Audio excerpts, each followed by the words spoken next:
interesting. You guys ready? Hello, everyone. Hey. Good morning. Good morning. Can you tell I'm still asleep? Thanks for coming so early in the morning to talk about street photography. How many of you guys know actual street photography? Awesome. How many of you guys have actually seen how your street photography? Also, how many of you are wedding photographers and also street photographers? Okay. How many of you are wedding photographers in general? Everyone? I'm guessing. Okay. Trying to. So of the guys who are street photographers, how many of you have seen how beneficial your street photography has been to your wedding work? That's good.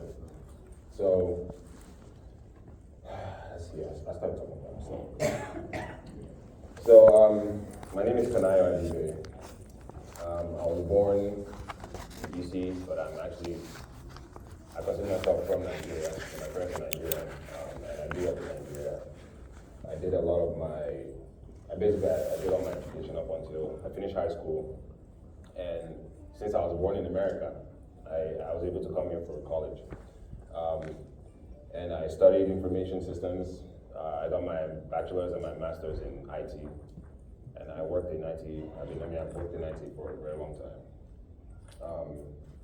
And it wasn't until basically December 2013, January, 2014, that I started shooting. I was one of those, everybody knows that a lot of photographers are born in Christmas. I actually used to play around with iPhone photography prior to 2014, and a few people around me kind of noticed that I had something going. They noticed I had an eye, and we always advised that, you should consider becoming a photographer. You have an eye, you take some really interesting photos on your phone, and I was like, I went online and I looked up the prices of cameras, and I was looking at cheap cameras. I actually didn't know they were cheap cameras, and I saw $500. I'm like, there's no way I'm paying $500 for a camera. I'm not doing that, And then my wife gifted me a camera for Christmas 2013, and basically the rest is history.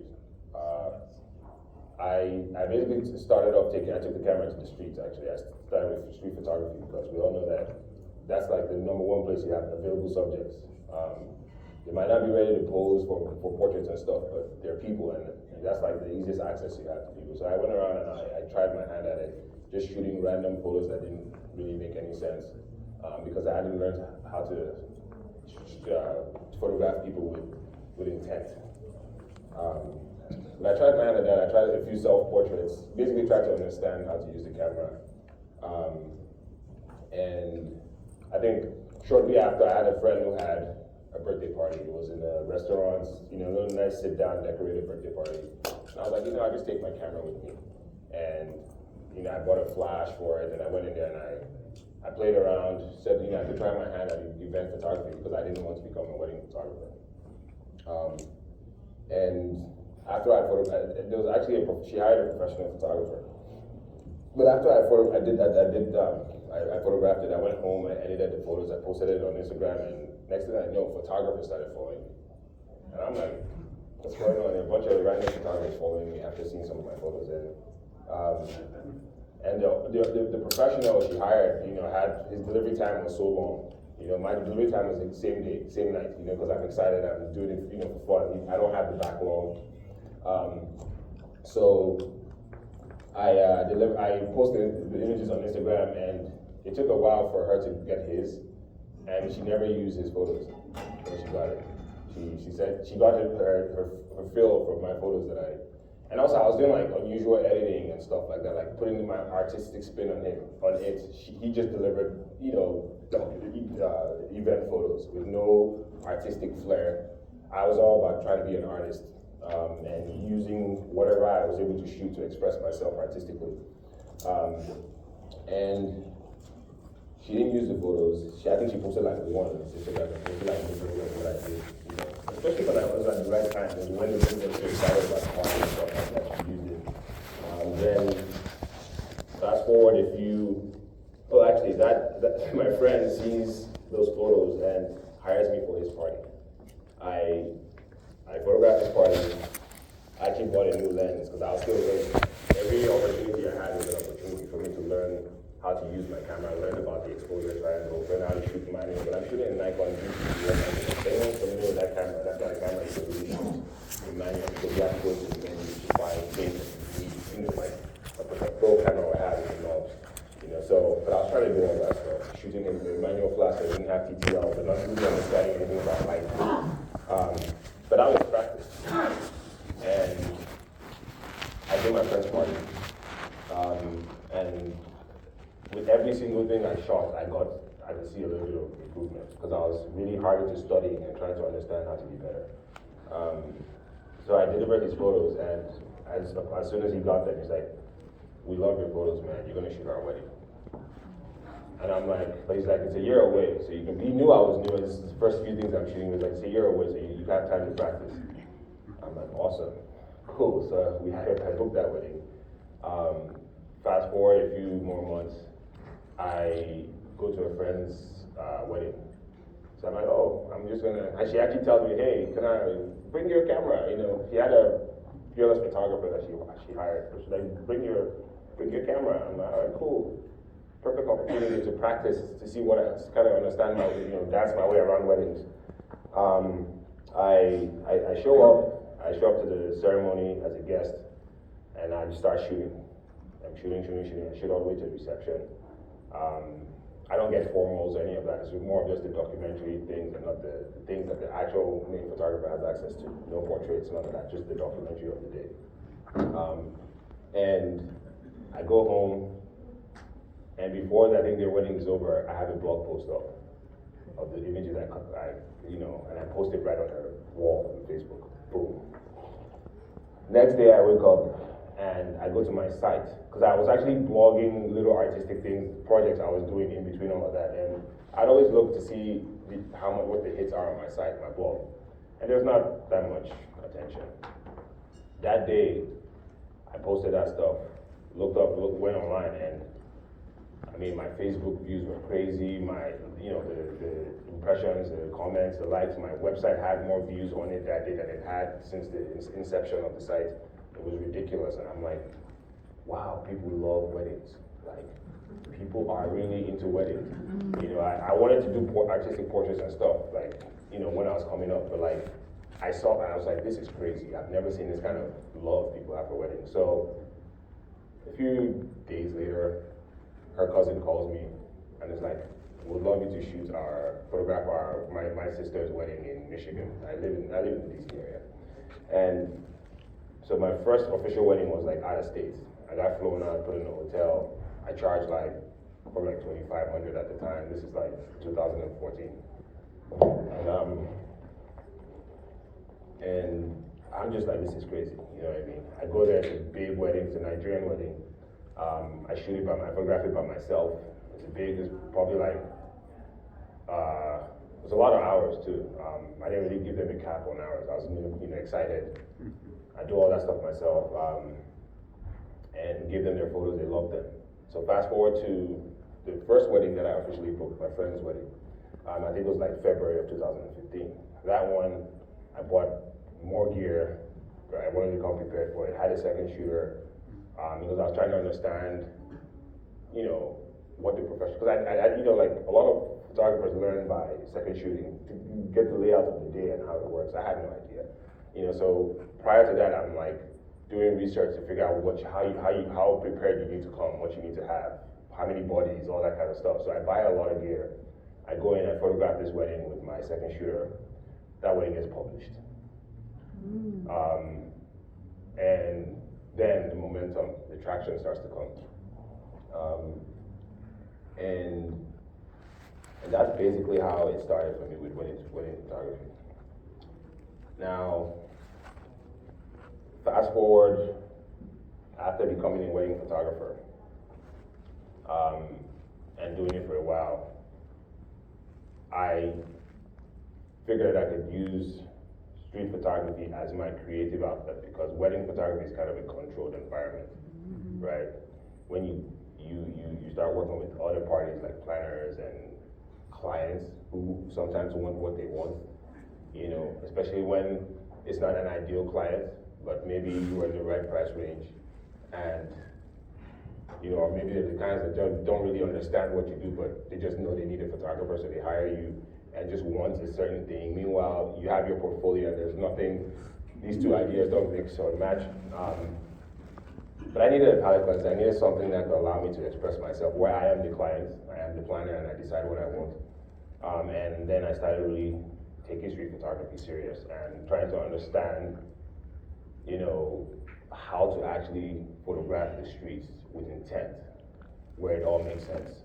And actually, I can create images and not necessarily chase images. But I actually decide how I want this image in this random space to look before I make the photos.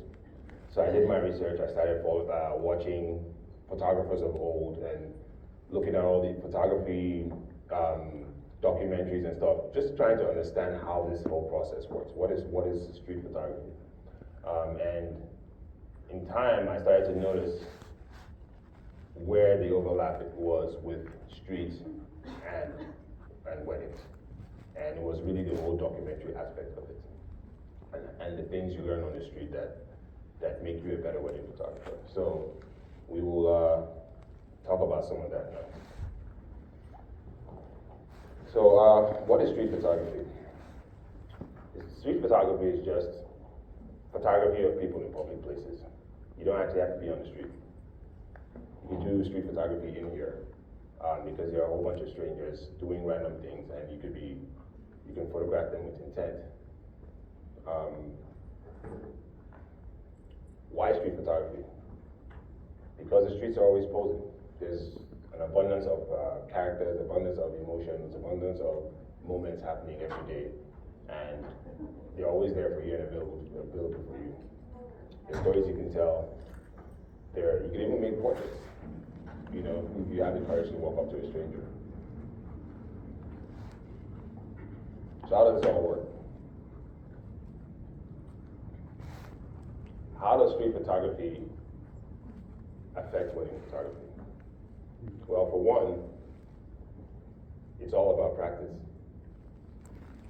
There's light on the streets, and that same light exists in the wedding space. And the more you go out and experiment with light, play with hard, on this, okay, for me, I like to work with a lot of hard light because I love the contrast that it allows me to have. It allows me to do actually really creative things. And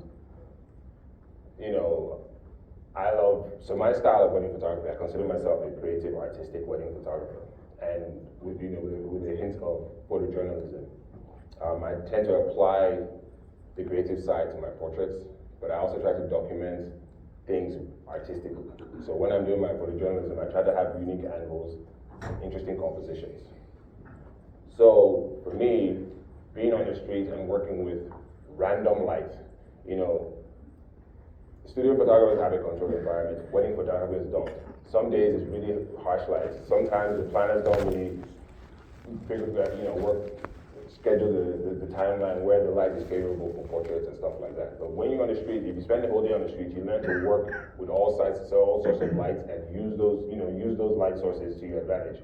Or you learn how to create interesting things in those weird light sources. And generally, people avoid harsh light. They will usually want cloudy days where you don't really have to think about light. But I actually look forward to harsh light because it allows me to create dynamic images in random spaces. And sometimes change the nature of the place just because the light is harsh, and you can create something compelling. So this is an image I made in Cuba a few years ago, and images like these are the kind of images that inspire wedding photography, images like these.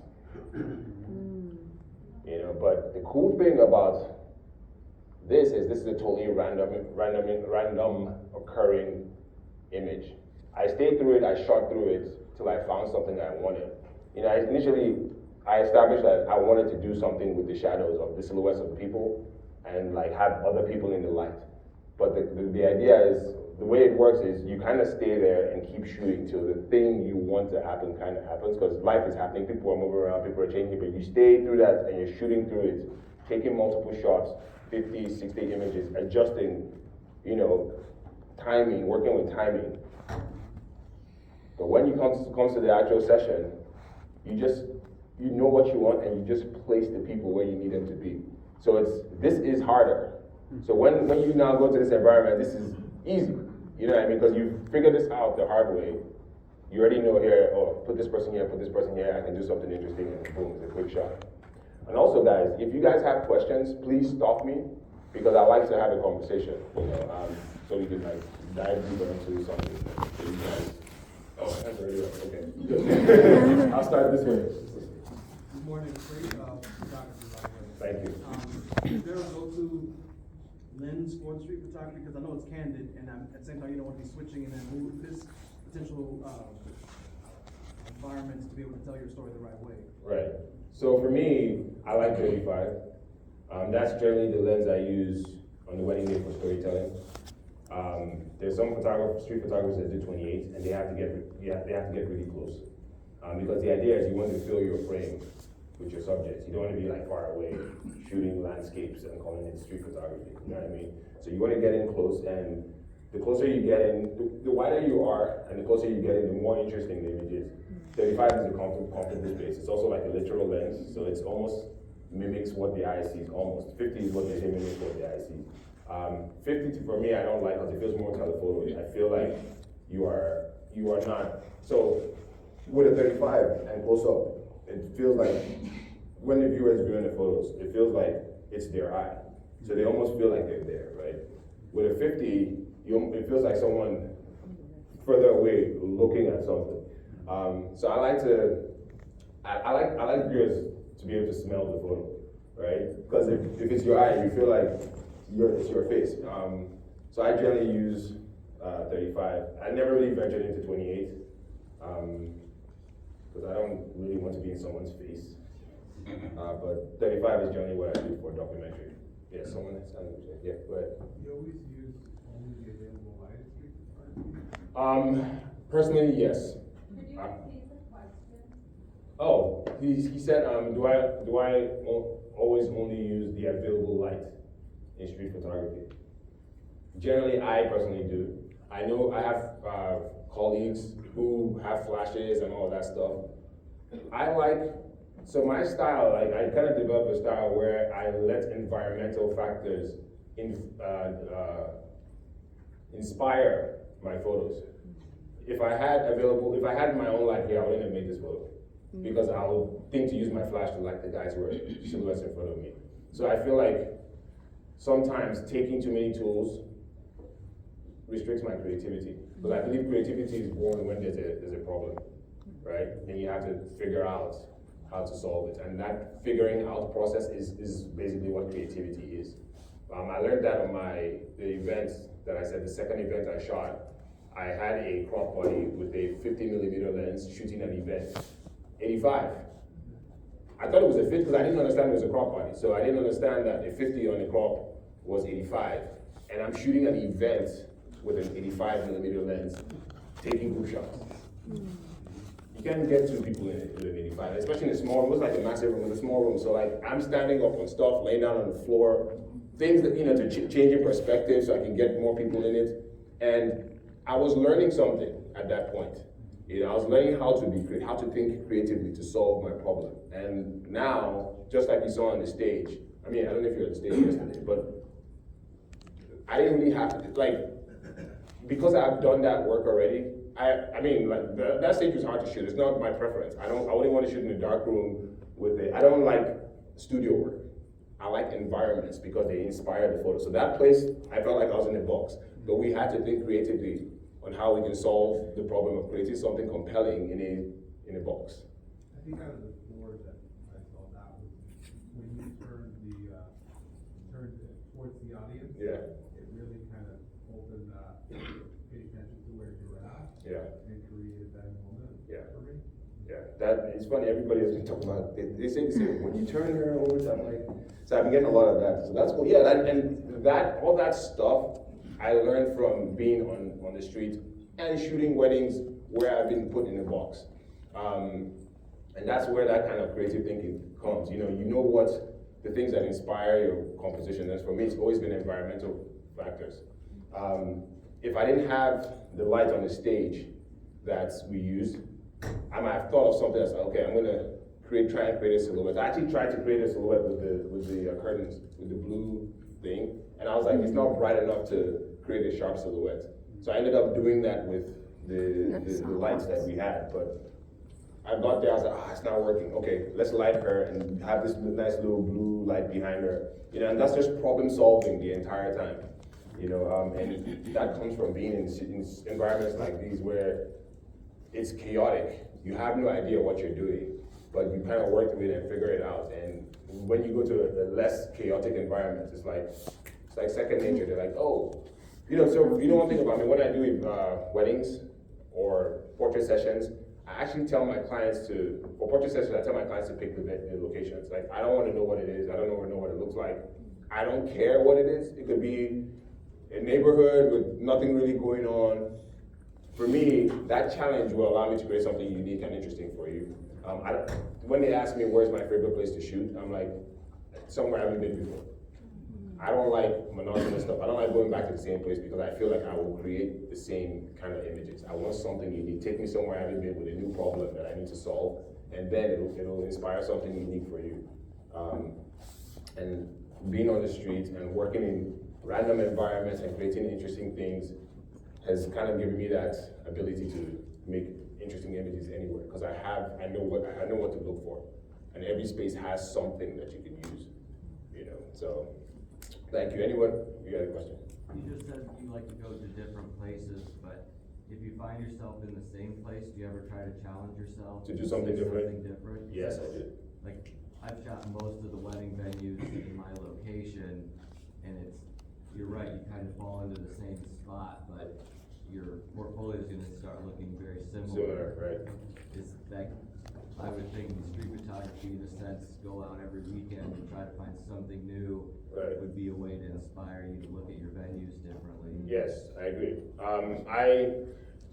So that for me, right? Because I've become a little bit too precise about what I look for in a space, and I get also sometimes I'm exhausted from the space.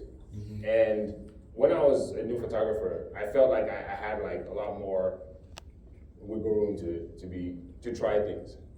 But as time went on and I fine-tuned things, there are pictures I don't take. You know what I mean? Like, some people might just take a picture somewhere and come up with something interesting, but because there are these rules and ideas that govern how I make photos, I now limit what I do. There's certain pictures I won't take because something is wrong. You know what I mean? But a new person might not care about that and create something. The client might not mind because they don't know the technicalities of photography. But I do, and I'm a creative, and essentially it's all about my feelings, right? Like, we create the images we want. And it's limiting in a sense, because I've seen some photos I made back in the day, I'm like, wow, I used to be so creative then. But also, if I was to be judged by another photographer with a extensive knowledge of photography, they will see some problems with those photos, but those photos were fun and exciting, and it was someone who was free. Now I'm constrained by being good and wanting it to be a perfect image that I don't play with, other things, so. What's that balance between creativity and technicality? The more you know that's technical, I do feel like It kind of does, or you can still be super creative, but you might not play as much, right? And just try random things and use weird lenses and stretch your people out, your subjects out, and create something dynamic. You're still stuck in we can't have distortion, we can't do this, we can't, what I mean? And that could be a hindrance. But that was a good question. Yes. Yeah, do you shoot black and white on the street and in weddings, and what makes you decide that it's a black and white moment? Okay, so I do black and white in both environments, in the street and and in weddings. And for me, color is very intentional, should be intentional. Like this to me is a colored image because you can see how there's yellow, like the color makes sense. There's a color thing going on there. So if the color does not add anything to the photo, then it's a black and white photo. If the color is distracting, it's a black and white photo. If it's a moment, and like if it's a moment between people and the color in the room does not necessarily bring anything to the photo, and the emotion is really strong, then you can take away the color, and that way the emotion is really, you're really focused on the emotion that you're seeing in the image. So those are the things that kind of determine for me. If the color doesn't add anything, this image, the color adds something. The walls are yellow and red, the people have yellow, they have red, there's a color play going on there, so it makes sense. If it was a black and white image, it'd still be interesting, but you won't see that contrast and play with color. But yeah, the color has to add value to the picture, and that's when it stays. If it doesn't, then it gets pulled out. So, yeah. All right. So with this image, you know, one thing about silhouettes that sometimes people miss is silhouettes, you should be able to read the silhouette, right? Like, if you're gonna take a picture of a silhouette of somebody, try to have motion, try to have their profile, because you want to be able to read the face. If they're facing you, it'll just be a blob, right? But like with a good silhouette, you can actually see a smile. The image I made yesterday on the stage, that was a silhouette, I actually had her laughing, because I wanted you to see the teeth. I wanted you to see that this person is having a great time, rather than just see the shape of their face. Now, I didn't do that there. I should have.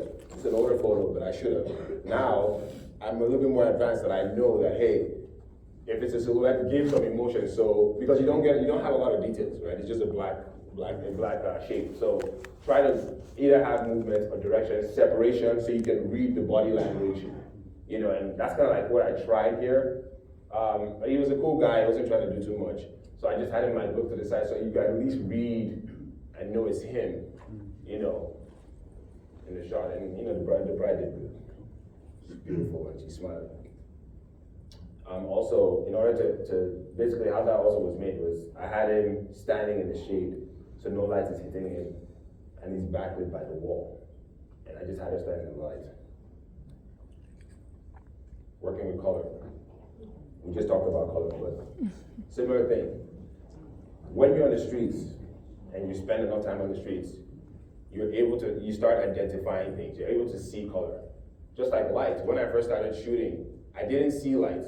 There could be highlights and shadows and I didn't even know they were there. Because you know, we don't see like the camera sees, right? We see our dynamic range is a lot better. So even though I can see shadow, it doesn't really stand out the same way. So as far as light goes, staying, you know, playing with light and seeing light, trying to learn how to see light. Because I would shoot something, go home to edit and realize that the light was bad. I didn't notice that at the time. Same thing with color. You spend a lot of time on the streets, you can start to see patterns and colors. And you can also, like, when you take that to a wedding, you know, you start to see those similarities. Or because you've learned how to identify colors that work well together, you can now intentionally implement certain color patterns and stuff during your control session, you know. So for me, playing with color, this was an easy one because they're all in the group. I just noticed it, right? This one, if you look, try and see, this one is a little bit more complex. I shot this in Mexico in January, this January. This is a little bit more complex. This was built up because everybody there is random. Here, they're a group and they're wearing the same thing. You walk by, you notice it. Here, there's just red everywhere. And I noticed these colors. And I stood there till these things started to happen. When I started, it was just the lady on the side with her red bike. Go ahead. Is this always your camera? You don't use your cell phone? This was my camera. Okay, and it's always 35? Yes, this was a 35, so yes. Most of the time it's 35 or always? It is, if I'm just shooting street, it's 100% 35. If I do a portrait, it might be 50. But this is, when I'm just documenting the streets, it's always 35. Yeah. So, this one, when I was making this photo, I noticed it, being able to notice, right? Sometimes you're walking, you don't notice anything. But I noticed the red hair and I noticed the red bike. Now, if I have another frame, when you step back above it, there's a red sign. You know, with the, I don't know, not caution, but you know, the circle with the line through it. That's what's up there. So that was what I first noticed, those three red things. But I kept shooting that, and I'm like, I'm a street photographer, we anticipate stuff, right? You stay there, like pictures are not made by one click, or in 1 minute. Sometimes it takes 30 minutes to make that photo. You just need to stand around. The law of attraction will attract what you want to happen. So I'm there, I'm shooting her and that thing, I'm standing behind there. Then somebody in red walks by, I get that one. A red van drives by, I get that. Then a guy in the bike with the red. So the guy who's crossing the street was there first. He starts to cross the street. Then the guy in the red bike starts to come. So I'm like getting all these different combinations of red that's happening. And this is the one that I like the most. But you start to notice color and start to anticipate color, and even see the yellow hat with the yellow things on the side, on the road, and the red and yellow combination. So it's more than just red. Red was what started, but the yellow too started to come in. The yellow thing in her bag, like, so you start to see these colors, and you start to make this pattern. And you know, when it comes to an engagement session or something, you can literally tell your clients what to wear or why they're there in certain outfits. You can start to implement colors in it. You start to see these colors in the environment, and you can also implement that into your photo, your portrait, or whatever, with based on color theories. Question? Yes. How big is the body that you're using? Do you care about being inconspicuous on the street? Yes. You want to use a small. Okay, so you said how big is the camera that I'm using, the body? How big is it size-wise? And do I want to be inconspicuous when I'm photographing the streets? So I generally use a small camera. There are a lot of like rangefinder style, like small mirrorless cameras and stuff like that. You can use a point and shoot, use an iPhone. The best camera is the one you have on you. So it doesn't matter whatever you can do to be inconspicuous, to make yourself comfortable, you use. I don't recommend people with DSLRs with big lenses on there. People don't like that in their face.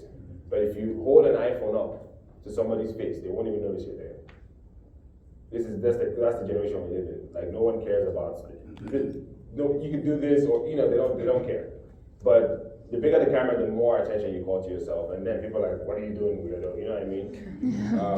It's not in the word. But if you have something like a nice point and shoot, or some of these small mirrorless rangefinder style cameras where you could actually have one eye free, because that's a good trick, right? If you're shooting a rangefinder style camera and you have that one eye free, you could be looking this way, camera points this way, and you look that way with your eye, and they think that's what you're looking at. Like they do all these tricks. Sometimes you can even shoot from the chest, or just use that eye to distract them. I remember I was in Cuba and I'm photographing this lady, and my eye is over there, and I'm looking at a sign, and she looks at the sign. And that ends up being the photo. So I use her eyes to connect to there was a sign that said Havana.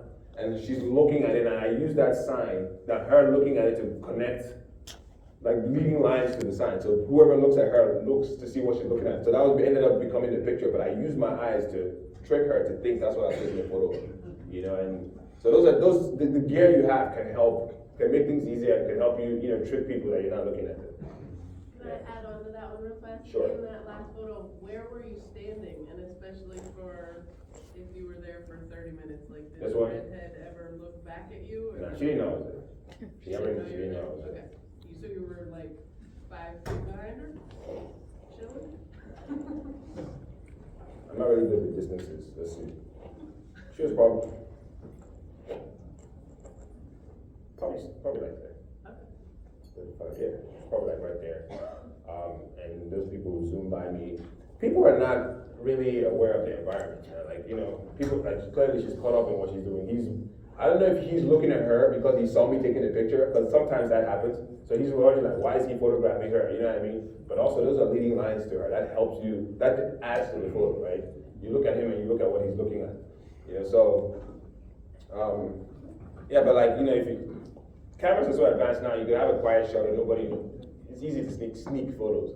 But the idea too is to build the confidence to not have to sneak it. To actually look someone in the face and take their photo and smile and walk away or something like. Ideally, that's what you want to do, and not steal those photographs. You know what I mean? But if she had turned around, this is Mexico. I don't speak Spanish, but I could have just smiled or said something and walked away. But or she might actually not think I'm photographing her and wonder what it is. Because most people don't think, wow, I'm a normal person, why would they photograph me? You know what I mean? So they usually might think there's something else in that space that's more interesting, and that's what I'm photographing. Yes, go ahead. So the question with this one is, because obviously you're probably at a higher shutter speed, so are you more focused on, for this, because sometimes when we want to catch emotion, you can slow it down a little bit. Right. But obviously, probably midday, and are you more focused on maintaining the exposure and then the contrast of that? Or does it just depends on, you know, the time? Because I don't know if I would fall into that trap of wanting to create motion and slow it down and then blowing out some highlights or whatever. Okay. Especially that white bag of whatever in the background or walking by, like. So for me, I wanted to freeze. I shoot like high shutter speed. I want to freeze the moment. If my priority was capturing motion, then that would be my priority. If I was looking for an effect, right? And you can always pull things down in post or whatever. But like, I on the street generally shoot like f8 and stuff and freeze motion unless it's a photo that I want movement in. And I actually have one where there's movement, so you actually see it, and I'll talk through that too. Yeah, but for me, I wanted it to be sharp, quick, sharp photo. How much of that picture, the street picture was done in post to make it so stark? How much of it was done in post to do it? How much to make it so stark? Stark, like it's, it's just like it wasn't much. My editing is honestly it's just a preset that I built that is just contrast and a little bit of saturation, and like the blacks I pull blacks down a little bit, but for the most part, when I apply my preset, it doesn't look. There's very little. It doesn't look that different. It just looks like a little bit of contrast was added and a little bit of saturation. But because it's harsh lights, like the blacks are black, it's dark shadows, and I expose for the highlights and bring them down so my blacks are black, because I want those deep shadows in the photos. And this was like in Mexico. It's really bright. And this, color, how it can translate into a portrait. Like this, the yellow background is the actual wall somewhere on the street. So I took this picture on the street, and I'm able to. It allows me to find. They're looking weird. I'm gonna be from the corner. It kind of looks.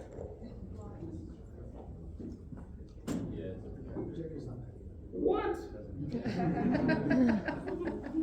No. No, we're not doing that.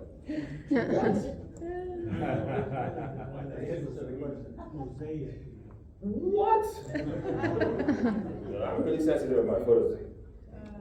This is not what I can't be showing this stuff. No, these don't look, well, what? No, come on now. Where's I think if you dim the lights. Dimming the lights, the pictures, they look weird on there, like. Because that's what the previous picture did. It dimmed it, and it made a difference. We dim the lights, yeah, because, that's, what?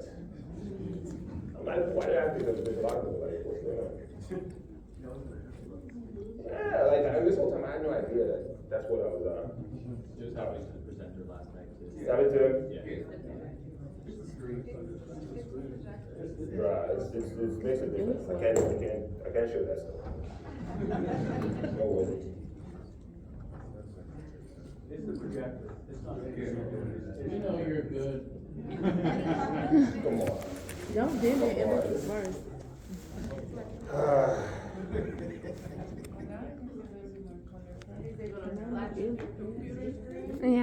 Yeah, it's a lot going on. Just turn on the light. I would love to do that instead. Like this is totally different.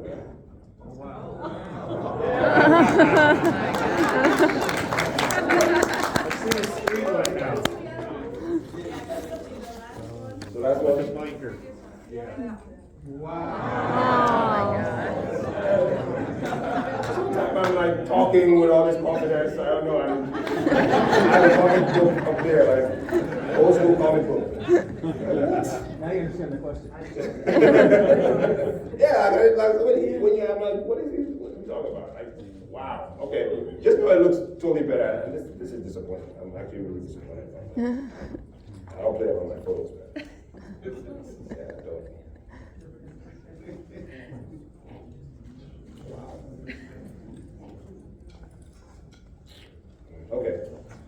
So again, you see another yellow and blue combination here. This is a double exposure. The bokeh in the foreground is the second exposure. The original image is everything behind. But again, yellow and blue combination, yellow and blue, like just being able to see color and think about color and colors that complement each other and go well together. You then might start to implement them you can implement them in your wedding work. Yeah, so. Is that one different on screen? Yeah, can we see your screen? So we're gonna do this the whole night. Oh, yeah. Oh. My goodness. Yeah, someone needs to say something about that. Projector settings, like, does anyone know this projector? Is it the contrast is on the projector? It's like, I know,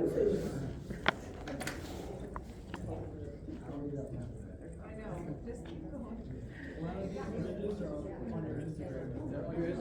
yeah, okay, so a lot of you on my Instagram. Just go to my Instagram and then we can see them. Kanayo Abide. Yeah, just search my name, Kanayo Abide, Kanayo Adibe, and you get to see them. But I am not happy. I'm not happy. All right, so building technical skills. You were asking about slow shutter. So again, it's an opportunity to try things, right? There are a lot of crazy things I've done, like at weddings, and people are like, "How did you did that during a wedding?" Or, how many tries did you know? No, this is one take. They only take clients don't stand around that long. They want to go get drunk, or they're already drunk and you can't trust them to stand around for so long. So this image, slow shutter speed, handheld, because I wanted the train movement, and images like these lead to images like these. Okay, it's technically the same thing. It's just introduction of light and a longer exposure, and a bit of technical know-how. In case it looks janky over there. Why did it? Okay, well, new problems are introduced. So how long would you shut your shutter speed for that? I think 30 seconds is the max, right? So I usually use 30 seconds that actually went off, I don't know why. I use 30 seconds I use it to allow me enough time to do what I need to do.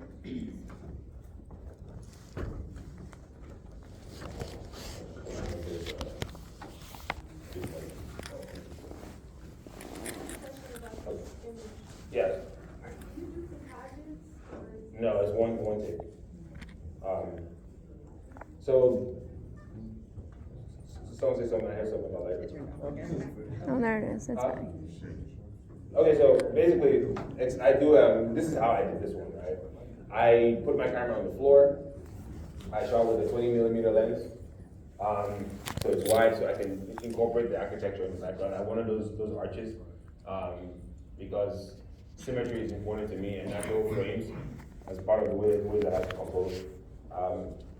So I put the camera on the floor. I probably put something in front of the lens so it's a little bit tilted upward.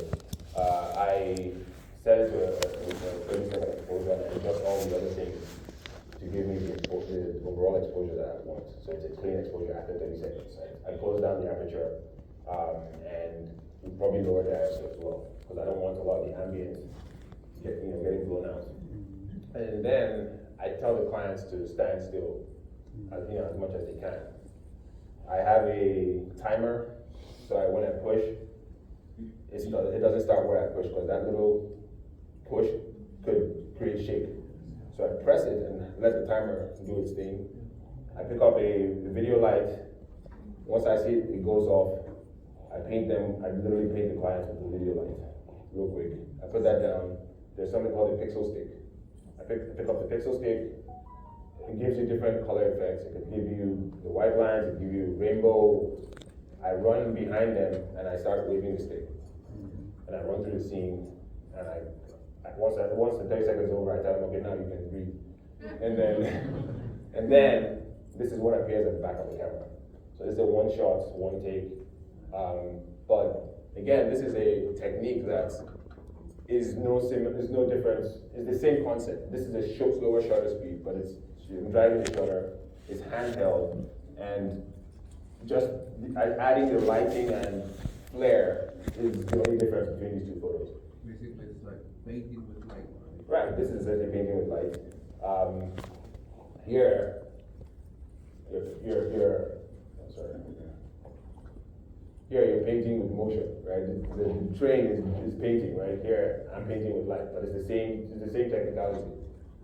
You know, so the key is you don't have weddings to practice with, right? So you need practice with something.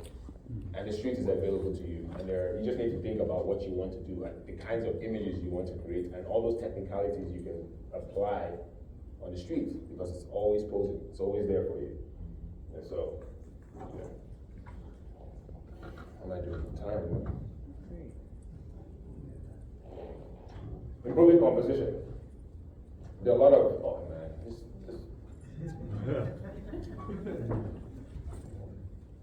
well, it's not that bad. The skin actually does look, because it's a street, the lighting was hitting out weird, so it's not that bad. The black and white seem to be doing well. The color is where the weirdness is. Yeah, so, improving composition, like, you get to play with different compositions. The only difference is you're not really able to tell your subject where to stand, right? But you can anticipate something. You can literally form your composition first, and wait for a character to do something or walk to a certain place, you know, and it might take time, but if you get to practice that stuff and do it enough, sometimes, I talk about the law of attraction, at some point, the world starts to do what you want it to do. It's like photographers get lucky and attract the images they want. It might just take a little bit of time. This one, I was fortunate that it was really sitting there, but there are other images we make where people think, how did you know this was going to happen? Just like the ones with the colors. I didn't stay there that long, but I wanted a bunch of reds, and they just started to show up. You know, this universe has a weird way of working, and it starts to reward you after you put in the hours that you're supposed to put in. So images like these bring the same composition. Like these are pretty much the same composition. It's the same concept. Why the same? That was 35. This was 20. But the same angle is being shot, the same, using the things on the roof. It's the same concept, but you learn, you know, you practice this, you do this on the wedding day when you have a controlled environment. Yes? So with that image right there, how much was that, like, edited? A lot of the darkness is editing, right? It's things are brought down, because this was like elevator, you know the elevator? Mm-hmm. The elevator's on the side. Is that light behind the dress, did you put that there, or was that already there? So, let me tell you what this is.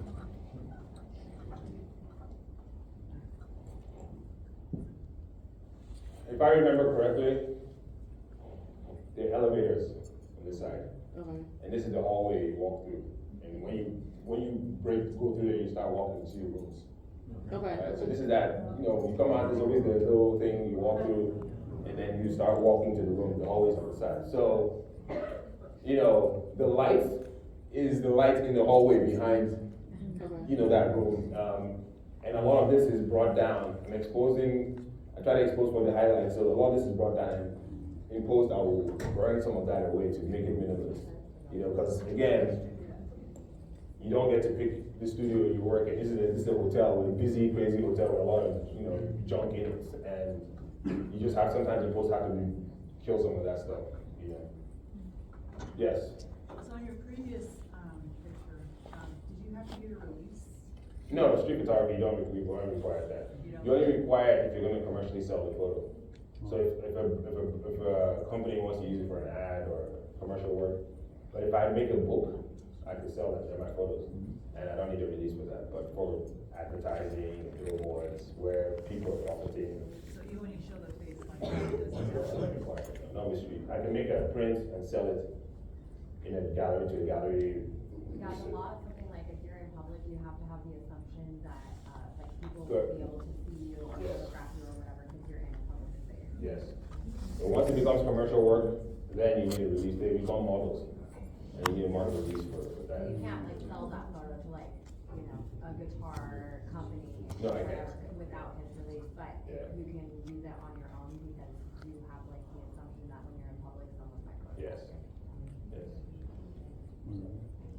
Well, I have another question, I'm sorry. mhm. What were your settings, if you can remember? On this one? On the wedding dress?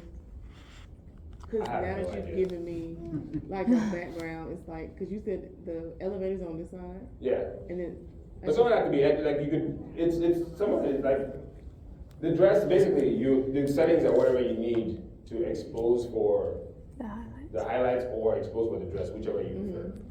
My highlights are not necessary. If I really expose for the highlights, things will be done, everything will be black, because the dress is not, I don't think I lit the dress. I don't, you know what, maybe I did. This is old, I took this a while ago. I might put like a flash and hit, I think I Okay. lit the dress, because it's pretty bright, so Yeah, it is. yeah, I lit the dress. The halo behind is from, I believe is from the lights on the other side. Okay.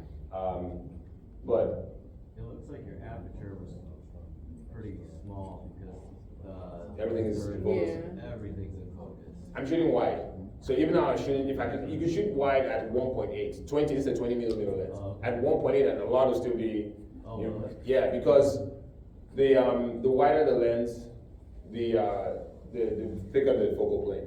Okay. Yeah, so I mean, I have 1.8 photos, and it's a landscape photo. You see all the detail because it's so wide. Then when you start to go long lens, you know, 50, 85, 1.8, 1.4 become very thin. Yeah. Really thin. But When you're that close to the subject, the focal plane is still pretty wide. so if I was to go close to the dress, like detail close, then you will see the you know, the fall off. But from this distance, everything will be sharp. But I don't, this was probably like F2 or F4 probably. But yeah.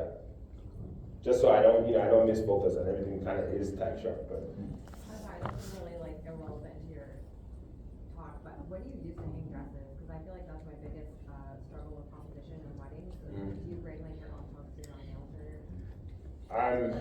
I'm lazy. I don't bring it. So I'm like, what do you hang it on in a hallway? So I think that was a door frame, kind of like that. Oh. So they probably had one of those. For it to be up there, I think it was probably a frame. And because everything is black, you probably don't. You know, I don't know if it was a frame. I honestly don't remember. Like sometimes the planners might have hooks and stuff like that because you have these super planners who plan for everybody, especially because they want that dress photo more than we do. But I would generally use door frames, and that might have been a door frame if it wasn't. It would have been a hook, but it wasn't my hook. Yeah,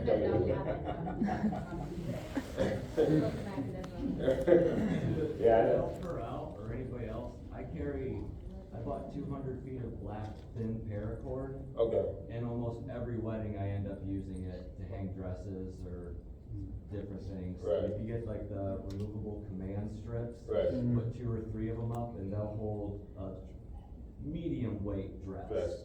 So Yeah. because there's not always a place to hang a dress. And sometimes it's like, I want it there. Yeah.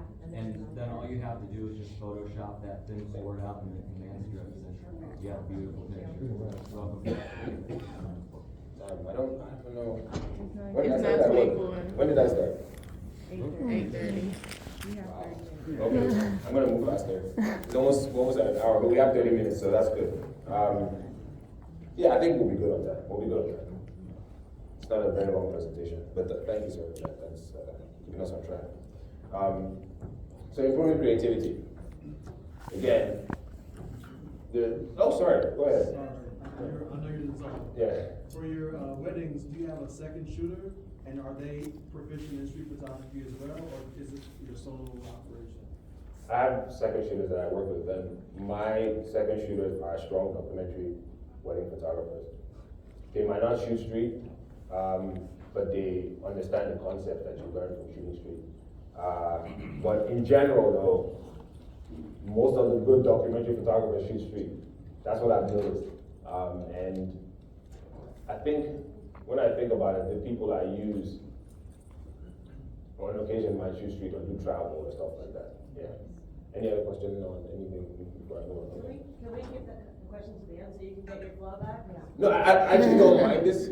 I don't mind this, just because we stay on, we talk more about the particular topic, because once I've gone on, you know what I mean, but I don't mind this, because by the end of this, nobody might have a question, because they've exhausted it, so. It's fine. I don't mind this at all. So, images like these result to images like this, right? This was, I think this is the pool. They're standing in front of the pool, and that reflection is the natural reflection in the space. This is a reflection that I introduced into the space. I think I used my iPhone to reflect the bottom. And in post, put like a exposure brush to brighten it a little bit, because you know the iPhone screen is black. So I got the mirror reflection, but like then I'll put my exposure brush and brighten it a little bit so it kind of matches the top. People use mirrors and stuff like that, but I kind of, again, I'm lazy. I use what's on me. I don't really pack a bunch of stuff. So do like I say, not like I do.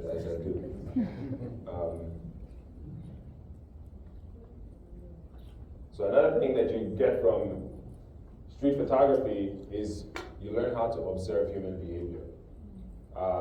And observing human behavior allows you to anticipate movements. You can tell when someone is getting emotional. You can expect certain things to happen during the wedding. You know, things like you can kind of gauge where something might happen. You're present. You're reading body language.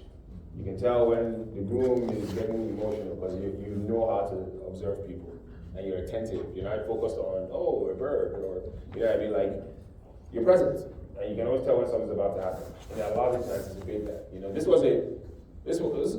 was a random moment. Like, I don't even know, when I think back, I'm like, I don't know what was going on because I don't think anything was going on. But I was just attentive enough to know that either he decided to cry or get emotional or something, and she reached out. So just being able to stare at people, observe them, and read body language, and get comfortable with the idea, so where it's second nature, you get some of that kind of stuff from street photography. I already talked about anticipating moments. It's a similar thing, right? So the concept here is, I was walking around Baltimore City, and I'm walking around Baltimore City, and I see these, I see the Under Armour ad on the wall, and I'm like, wouldn't it be nice if people ran by this place? So I can create this image where they seem like they're part of the picture already. You know what I mean? And I'm there, I'm watching, and I see a few people run by, and I shoot. But I stay there because I'm like, the perfect person will fall where I need them to fall, to where they're also separate. They look like, maybe if I cropped off the feet, you might think they're part of the ad because they look like part of it, So I keep doing it, and I'm waiting, and eventually I did it. But what happened here is, this image behind them sparked the idea. And I sat there and anticipated that it was eventually going to happen. And the gods of photography made it happen. Rewarded me for my loyalty to the brand. So images like these, translating to images like these. He gives a speech. I'm like, please kiss her, please kiss her, please kiss her, please kiss her. And he kisses her, and I'm like, yes. Question. This Yes. picture that's at the top, that was them, like it was a photo of them? It was a photo of them from their engagement session that they did with some other random photographer that wasn't me. And Can we see the image from your laptop? I think it looks, it's a little bit brighter, but it's the black and whites come out decent there. Yeah, it's the colors that they're jacked up. So now the thing to note is, if you're not familiar with these juxtapositions and being intent about making these juxtapositions, you might be here and not thinking about creating this juxtaposition, and it will happen right in front of you, and you might be like looking at the pictures on your camera, you know what I mean? Because you're not thinking about making that photo. But like doing this and being intentful about it will make you see that and be intentful about it. Like, oh, I want to make this image in this space. I'm not gonna tell them to kiss, because I want it to be real. And I want them to see that and be like, oh my God, he caught that, because it was genuine. And that's where playing in the street helps dramatically. Improving storytelling. A lot of stories are happening on the street. And if you're able to isolate stories in the chaotic world of the street, find unique things, you're able to do that in weddings as well. You know, because weddings are scripted. The street is not. You know, so weddings, you know who the heroes are, you know who the villains are, hopefully you know. You know what's gonna happen. So you're able to dig deeper and tell multi-level stories. So in this particular image, right, I was shooting this. Let me see what's next. Okay. I was shooting this, and I feel like normally when people are photographing a speech, I think it'd be a closer, the picture would probably closer up. You can tell maybe who is speaking, and you see the emotion or reaction from the people they're speaking to. But in this one, what I noticed the story was when you look at this image, what do you think the story is? You might catch it, you might not, but what do you think, what is this image really about? Beyond the fact that he's just giving a speech. What about this speech is interesting? What about it might be different? When you look at that, the pages. Yeah. It's a long ass speech. The long, and you know, I have closer ups, but as it started to unfold, and he keeps dropping these pages, I'm like, oh no, I gotta get this in. This is what it's about. It's a very long speech. That's the part of it, right? So I keep stepping back. I'm getting low, so I can include those sheets of paper. So you know when you say, oh man, that was a long speech, versus that was a speech. You know what I mean? The idea is it's a long speech. And you can probably take away that people were getting, like, you can even see some of the laughs and stuff from the people there. Like, there's a whole lot going on. And to me, that was a story in this photo, you know, versus just, oh, the father of the bride is giving a speech. So she's crying because the speech was too long?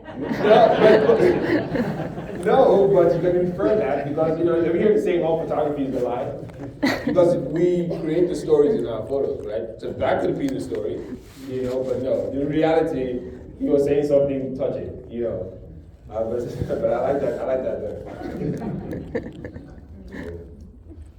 All right, building confidence.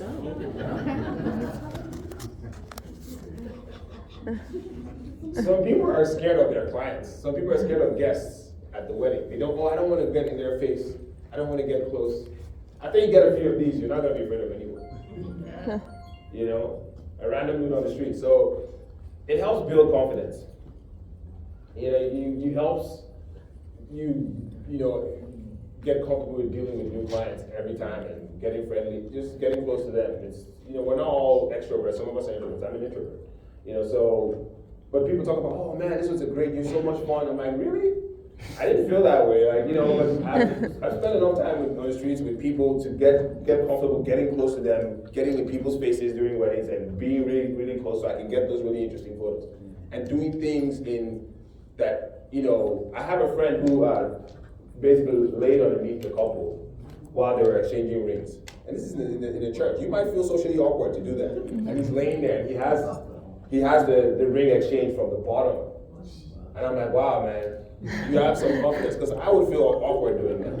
You know what I mean? But stuff like this gets you comfortable being in weird situations. You know what I mean? And when you get in strangers' faces and take their pictures, I had a friend who literally walked up to a stranger and he was literally this close on the street. And the guy who was standing and looked at him and he just stayed there. Crazy. You know, and he just stayed there. He kept making the photo, and eventually the guy just walked away and, you know, just walked away and left it. But I was like, I don't know how you can do that, because I'm not that confident to get that close to the stranger's face. You know, but at least I'm not afraid of confrontation anymore. Yeah, but that was ridiculous. So street portraits. Again, approaching strangers and asking them for their permission to take their pictures. You get comfortable with that idea.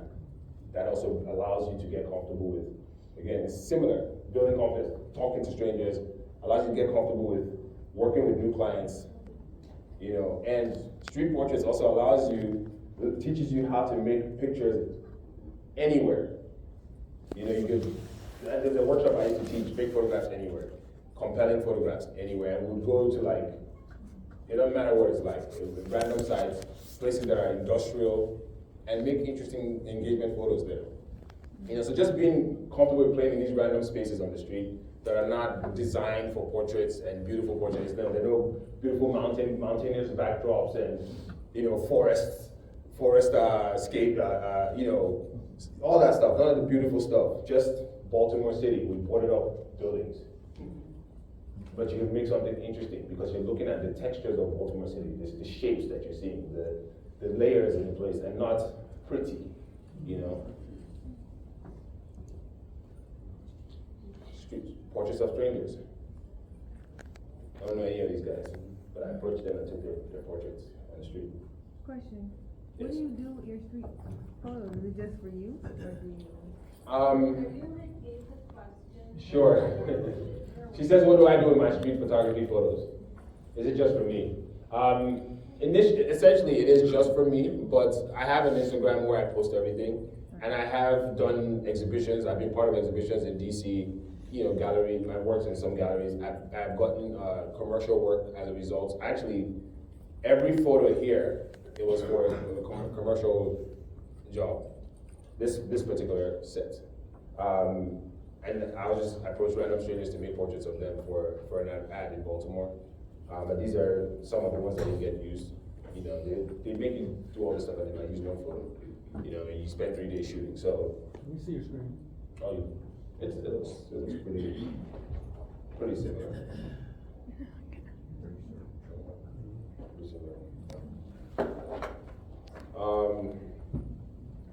But yeah, a lot of commercial work has come out of it. For like, there's been some financial gain, even though it wasn't intentional. It just happened.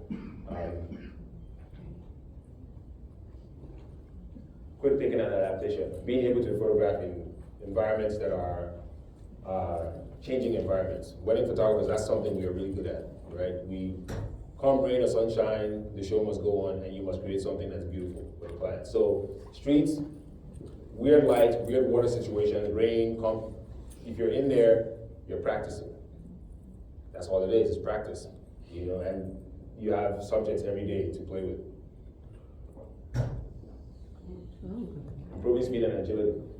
Being able to think quick, being quick on your feet. Something starts to happen, you shift, you run, you know how to change your settings immediately so you can catch that moment. You know, weddings are fleeting moments, things are always happening.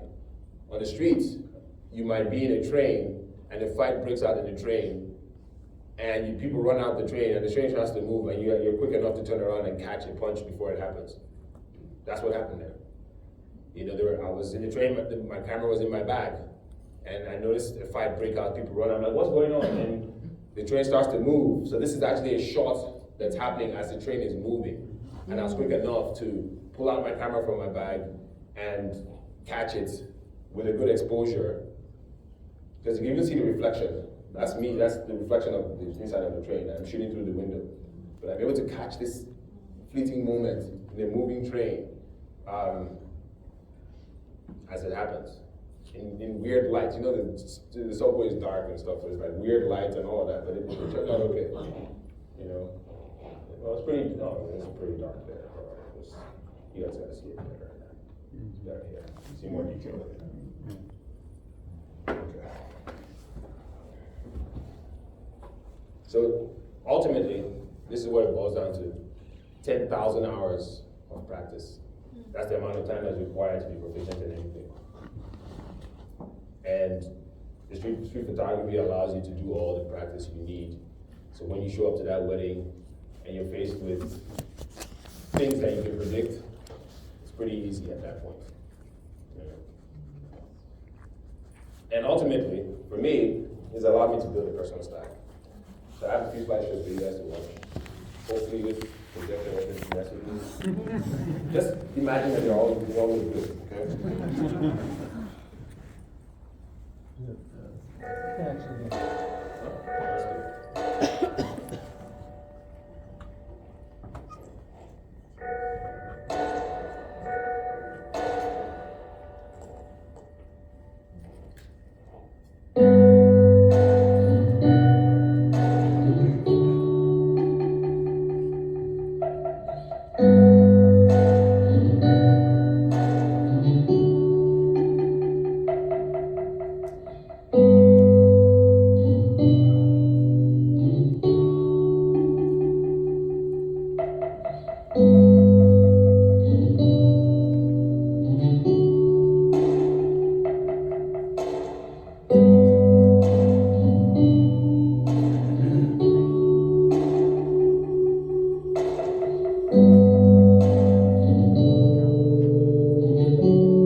While I'm trying to get back to you, radio says nothing compares to you. All those thoughts in my head are always up here. My mom would say, let go. I want loving instead. Wait on the bed. Baby, I'm there too. All those thoughts in my head are always up here. My mom would say, let go. I want loving instead. Wait on the bed. Baby, I'm there too. Hey, yeah, hey, yeah, hey. Hold on, don't let go. Hey, yeah, hey, yeah, hey. Hold on, don't let go. Hey, yeah, hey, yeah, hey. Hold on, don't let go. Hey, yeah, hey, yeah, hey. Hold on, don't let go.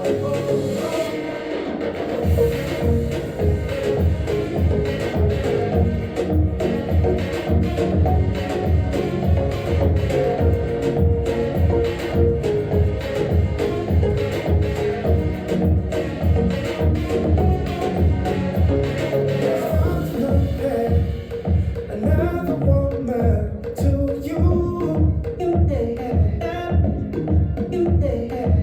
It's not fair. I just wanna be there with you.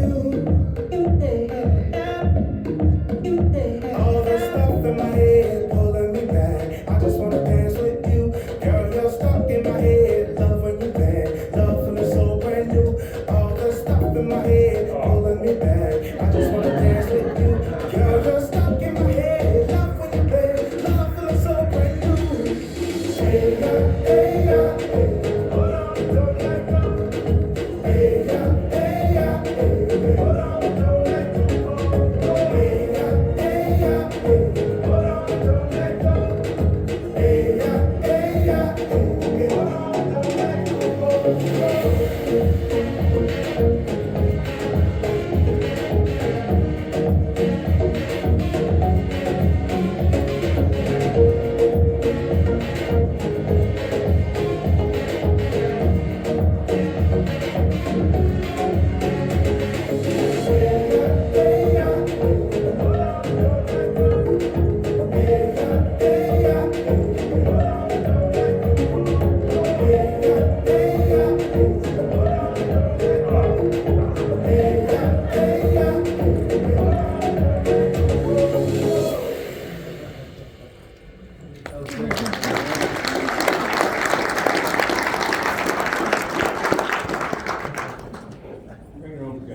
Dude, like, you don't know how much this is burning me right now.